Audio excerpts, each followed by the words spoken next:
બોટાદના રાણપુર પાસે બનેલી દુર્ઘટનામાં બીએપીએસ સંસ્થાના એક સંત અને 2 ભક્તોનો અક્ષરવાસ થયો છે. ગઈકાલે તારીખ 13/7/2025ની મોડી રાત્રે બોચાસણ ખાતે દર્શન કરીને સારંગપુર પરત આવતા 2 સંતો અને 4 યાત્રિકોને ગંભીર અકસ્માત નડ્યો છે, જેમાં સારંગપુર ખાતે તાલીમ લઈ રહેલા પૂજ્ય શાંત ચરિતદાસ સ્વામી, પીઢ સેવાનિષ્ઠ ભક્તરાજ પરમ ભગવદીય શ્રી શ્રીકૃષ્ણભાઈ પંડ્યા અને સારંગપુરના બીએપીએસ સંસ્કૃત મહાવિદ્યાલયના ગૃહપતિ શ્રી દિવ્યેશભાઈ પટેલના 10 વર્ષીય પુત્ર પ્રબુદ્ધનો અક્ષરવાસ થયો છે.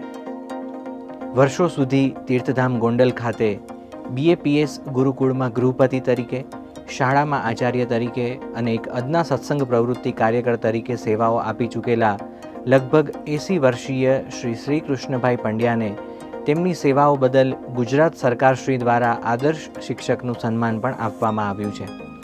એક નવદીક્ષિત અને સાધુતા સંપન્ન સંત પૂજ્ય શાંત ચરિતદાસ સ્વામી, ઉત્તમ કેળવણીકાર અને સમર્પિત ભક્તરાજ એવા શ્રીકૃષ્ણભાઈ પંડ્યા અને 10 વર્ષીય તેજસ્વી સત્સંગી બાળકની વિદાયથી સંસ્થાને ખૂબ મોટી ખોટ પડી છે. આ દુર્ઘટનાથી શોકગ્રસ્ત બીએપીએસ પરિવારે પ્રાર્થના કરીને અક્ષર નિવાસી આત્માઓને હાર્દિક શ્રદ્ધાંજલિ અર્પી છે.